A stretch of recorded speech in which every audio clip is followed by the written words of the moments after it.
Hey everyone, this is Tom from Tutor Bros. Today I want to take a look at adding and subtracting positive and negative integers. Now rather than try to sum up all the rules of adding and subtracting integers in the beginning of the video, let's just get right into our example problems and we'll learn how to evaluate each kind of expression. The first two aren't really that bad. We can probably do these in our heads. We're simply adding or subtracting two single-digit numbers together. So the first one we have is 4 plus 2. We can add those together and get 6. Second one, 9 minus 5.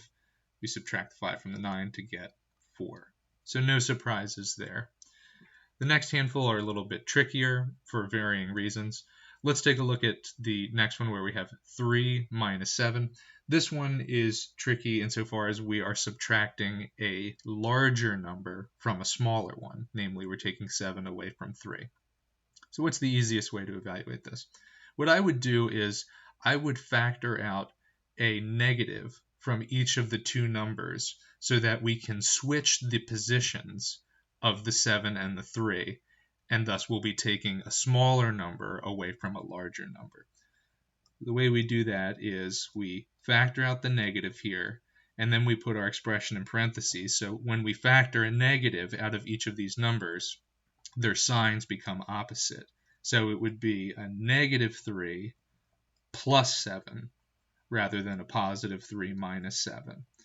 And if we're adding two numbers together, we can do so in either order. So instead of expressing it as negative 3 plus 7, in parentheses we could just write positive 7 minus 3.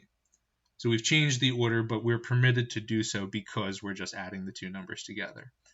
So now you'll see that we are subtracting a smaller number from a larger, which is a lot easier. 7 minus 3 is 4. And then don't forget that you still have to apply this negative here once you've evaluated. So 7 minus 3 is 4. Tack the negative on. Our final answer would be negative 4. How about the next one? Very similar, where we are combining two numbers, and the larger one is the negative. So we have negative 11 plus 9 here. I would do the exact same thing, where we factor out a negative. So we put a negative outside parentheses here, rewrite our expression.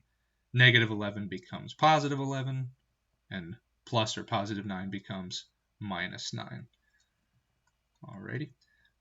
So we can do 11 minus 9 in our heads pretty easily. That is 2. We tack on the negative. Our final answer would be negative 2. Alrighty. Next one we're going to do, we're adding negative 1 and 8, negative 8.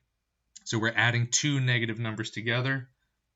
Once more, I would do the same thing where we factor out a negative first, evaluate our expression, and then we tack on the negative at the end. So when we factor out a negative in this problem, what happens is the two numbers in the expression both become positive. So it's positive 1 plus positive 8, which we can do in our heads. That would be 9. Then we tack on the negative at the end, so our answer becomes negative 9. So just a general rule to put this a little more plainly, if we're adding two negative numbers together, it's the same as adding two positives together, but then once we evaluate the expression, we just make it a negative. Alrighty, next one is 6 plus negative 3. All we have to remember here is that we can always rewrite plus a negative simply as minus if it suits our purposes. So this problem we can rewrite it not as 6 plus 3, but as, not as 6 plus negative 3, but as 6 minus 3. And then we can do that one in our heads. 6 minus 3 is just going to be 3. Next one, these last two are probably going to be the most challenging, at least in my experience. Students seem to struggle a little bit with these. Our first one of the last two is 8 minus negative 4. All you have to remember here is that subtracting a negative is the same as adding a positive. So what I like to do sometimes to make this a little bit easier is if you see a double negative here right in the middle, just make them both positive. So just for clarity's sake, we'll rewrite it here. 8 minus negative 4 is the same as 8 plus 4, which we can do pretty easily. 8 plus 4 is going to give us 12. Last one, we're doing the same thing where we have a minus a negative.